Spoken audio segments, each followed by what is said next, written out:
విశాఖ నగరంలో ప్రముఖ పర్యాటక ప్రదేశంగా విరాజిల్లుతున్న కైలాసగిరిపై మరో అద్భుత ఆవిష్కృతం కానుంది. విఎంఆర్డీఏ ఆధ్వర్యంలో రూపుదిద్దుకున్న త్రిశూలం ప్రాజెక్టు ఇవాళ ప్రారంభం కానుంది. 3 కోట్ల వ్యయంతో సుమారు 65 అడుగుల ఎత్తు కలిగిన భారీ త్రిశూలాన్ని డమరుకంతో కలిపి ఏర్పాటు చేశారు. ప్రారంభానికి సిద్ధమైన త్రిశూలం విద్యుత్ కాంతులు నిలుతూ నగర వాసులకు ఎంతో ఆకర్షణగా కనిపిస్తుంది. రాష్ట్ర మంత్రులు పి నారాయణ, కొండపల్లి శ్రీనివాస్, విశాఖ ఎంపీ శ్రీభరత్తో పాటు పలువురు ప్రజా ప్రతినిధులు చేతుల మీదుగా ప్రారంభించనున్నారు. అనంతరం పర్యాటకుల సందర్శనకు అనుమతించనున్నారు. మరింత సమాచారం విశాఖ స్పెషల్ కరెస్పాండెంట్ దుర్గాప్రసాద్ అందిస్తారు. సిటీ ఆఫ్ డెస్టినీగా పేరుపడ్డ విశాఖపట్నంలో ఇప్పటికే చాలా టూరిజం స్పాట్లు ఉన్నాయి. ఇప్పుడు కొత్తగా ఒక లేటెస్ట్ టూరిజం స్పాట్ సిద్ధమవుతుందని చెప్పొచ్చు. విశాఖపట్నం అనగానే ఓవైపు అందమైన సాగర తీరంతో పాటు అనేక పర్యాటక ప్రాంతాలు విశాఖపట్నంలో ఉన్నాయి. నిత్యం కూడా అనేక మంది పర్యాటకులు విశాఖకు వస్తుంటారు. ఎక్కువగా విశాఖపట్నం ఎవరు వచ్చినా కూడా ఖచ్చితంగా సందర్శించే ప్రాంతం కైలాసగిరి ప్రాంతం. 2003లోనే టూరిజం స్పాట్గా విశాఖలో ఉన్న కైలాసగిరిని కూడా ఎంపిక చేయడం జరిగింది. ఇప్పుడు ఇదే కైలాసగిరిలో ఇటీవలే గ్లాస్ బ్రిడ్జ్ కూడా ఓపెన్ చేయడం జరిగింది. ఇది విశాఖ ఏపీలోనే కాకుండా ఇది భారతదేశంలోనే అతి పొడవైన గ్లాస్ బ్రిడ్జ్గా కూడా పేరుగాంచింది. ఈ గ్లాస్ బ్రిడ్జ్లో ఒకసారైనా గాల్లో తేలియాడుతూ ప్రకృతి సోయగాలను ఆస్వాదించాలని అనేక మంది టూరిస్టులు ఖచ్చితంగా ఈ గ్లాస్ బ్రిడ్జ్ని ఎంజాయ్ చేస్తూ వెళ్తున్నారు. విశాఖ వాసులే కాకుండా ఇతర రాష్ట్ర ప్రజలతో పాటు ఫారినర్స్ కూడా ఎక్కువగా కైలాసగిరి సందర్శిస్తుంటారు. ఎందుకంటే ఈ కొండ నుంచి నేరుగా సాగర తీర అందాలను ప్రత్యక్షంగా వీక్షించవచ్చు. అదేవిధంగా కైలాసగిరి చేరుకునేందుకు రోపే కూడా అనుకూలంగా ఉంది. ఖచ్చితంగా ఎంతోమంది పర్యాటకుల్ని ఆకట్టుకుంటున్న ఈ కైలాసగిరి ప్రత్యేకంగా ఈ భారీ త్రిశూలాన్ని డమరకతో కలిపి దాదాపు పొడవు 65 అడుగులు, వెడల్పు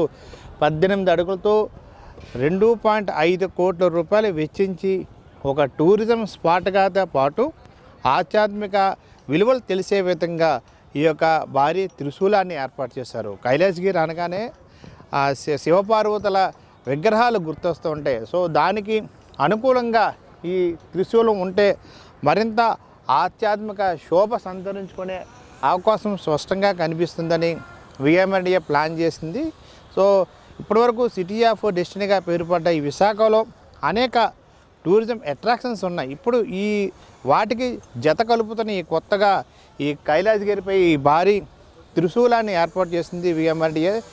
మనం విజువల్స్తో చూస్తున్న ప్రకారంగా ఇది ఎక్కడి నుంచి చూసినా సిటీలో ఎక్కడి నుంచి చూసినా కూడా కనిపించే దిశగా దీన్ని ప్లాన్ చేశారు. మనం విజువల్స్తో చూస్తున్న ప్రకారంగా ఇది ఇక్కడ మనం ఉన్న పాయింట్ ఇది సెల్ఫీ పాయింట్. ఈ సెల్ఫీ పాయింట్ ద్వారా పూర్తిగా సిటీ అంతా కనిపించే దిశగా ప్లానింగ్ చేశారు. ఖచ్చితంగా ఎవరు వచ్చినా ఈ ప్రాంతంలో సెల్ఫీలు తీసుకోవడం కాకుండా మొత్తం సిటీ వ్యూ అంతా కనిపించే దిశగా చాలా గొప్పగా అద్భుతంగా ప్లాన్ చేసి డిజైన్ చేసి దీన్ని రూపొందించారు. రాష్ట్ర ప్రభుత్వం కూడా ప్రథమంగా టూరిజం నుంచి ఎక్కువగా విజిటర్స్ రావాలంటే ఖచ్చితంగా మన రాష్ట్రంలో పెట్టుబడులు పెట్టాలన్నా కూడా రాష్ట్రంలో వచ్చి ఏదైనా ఇండస్ట్రీని నెలకొల్పాలన్నా టూరిజం అనేది చాలా కీలకం.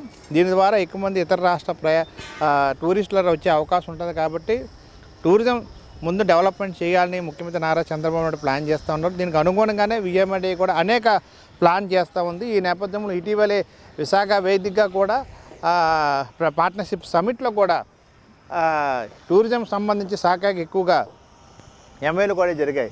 ఈ నేపథ్యంలో ఒక టూరిస్ట్ ఐకాన్కి సంబంధించి ఇంకా డెవలప్మెంట్ చేయాలని చెప్పేసి కూడా అనేక ప్లాన్ చేస్తున్నారు. దీనిలో భాగంగా ఓవైపు టూరిజం, మరోవైపు ఆధ్యాత్మిక రెండూ జత కలిసేలా కైలాసగిరిలో ఈ భారీ త్రిశూలం ఏర్పాటు చేయడం విశాఖ వాసులు అయితే చాలా ఆనందం వ్యక్తం చేస్తున్నారు.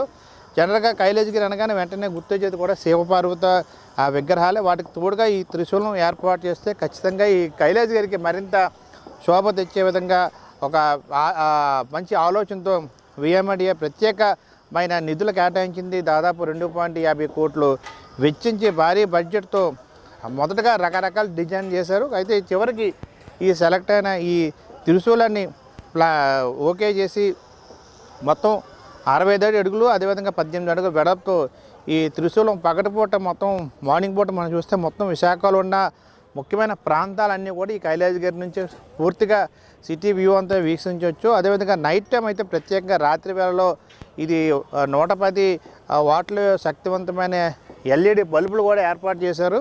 దీనికి సంబంధించి ఒక టెక్నాలజీ ఏదైతే మోడర్న్ టెక్నాలజీతో ట్రాన్స్లూసెంట్ ఫైబర్ రిన్ఫోర్డ్ ప్లాస్టిక్తో ఏదైతే ఎఫ్ఆర్పి అని పిలుస్తారో దాంతో ఈ ప్రత్యేకమైన టెక్నాలజీ ఉపయోగించి మొత్తం నైట్ టైం కూడా సిటీని చూడగానే ఈ త్రిశూలం కనిపించే దిశగా మొత్తం దీన్ని ఏర్పాటు చేయడం జరిగింది. అయితే గత అనుభవాల దృష్ట్యా విశాఖలో గతంలో ఏదైతే హుదూద్ తుఫాన్ వచ్చిందో భీకరమైన గాలులతో భీకరమైన తుఫానుతో ఏ విధంగా అలజడి సృష్టించిందో చాలామంది ప్రపంచంలో ఉన్న చాలామందికి తెలుసు. ఆ హుదూద్ సమయంలోనే కైలాసగిరిలో ఉన్న అనేక చెట్లు కూడా కూలిపోయిన పరిస్థితి, బలమైన ఈదురుగాలులు వచ్చి బీభత్సం సృష్టించింది. ఈ నేపథ్యంలో ప్రకృతి వైపరీత్యాలను కూడా తట్టుకునే దిశగా ఈ త్రిశూలాన్ని అత్యంత శక్తివంతమైన టెక్నాలజీ ఉపయోగించారు. దాదాపు 330 కిలోమీటర్ల వేగంతో గాలులు వీచినా కూడా దానికి ఎటువంటి ఎఫెక్టు చెందకూడదని పూర్తి స్థాయిలో అధునాతనమైన టెక్నాలజీని జోడించి ఈ భారీ త్రిశూలాన్ని ఏర్పాటు చేయడం జరిగింది. ఇప్పటికే అనేకమైన టూరిజం స్పాట్లు ఉన్నాయి. ఖచ్చితంగా ఇదొక కొత్త టూరిజం స్పాట్గా అవతరించే అవకాశం ఉంది. కైలాసగిరి వచ్చేవారు హాయిగా సేదతీరే కాకుండా అటు గ్లాస్ బ్రిడ్జ్ కావచ్చు, రోపే కావచ్చు, సైక్లింగ్ కావచ్చు, ఇప్పుడు ఈ త్రిశూలం చెంత కూడా సేదతీరి అదేవిధంగా ఆధ్యాత్మిక శోభ సంతరించే దిశగా ఏర్పాటు చేయడం విశాఖవాసులు చాలా ఆనందం వ్యక్తం చేస్తున్నారు. ఇప్పటికే ఇది సోషల్ మీడియా కూడా చాలా వైరల్ అయింది. ఏదైనప్పుడు కూడా ఇప్పుడిప్పుడే అత్యంత అభివృద్ధి చెందుతున్న విశాఖలో ఇట్లాంటి లేటెస్ట్ స్పాట్ల ద్వారా టూరిజం స్పాట్ల ద్వారా ఇంకా ఎక్కువ మంది పర్యాటకులు విశాఖకు వచ్చే అవకాశం స్పష్టంగా కనిపిస్తుంది. ఇట్లాంటి మరిన్ని అడ్వాంటేజ్ టూరిజంతో పాటు ఇట్లాంటి ఆధ్యాత్మిక శోభ కలిగిన టూరిజాన్ని కూడా డెవలప్మెంట్ చేయాలని విశాఖవాసులు కోరుకున్న పరిస్థితి మనం చూడొచ్చు. వీడియో జర్నలిస్టు కిషోర్తో దుర్గాప్రసాద్, వైకే న్యూస్, విశాఖ నుండి.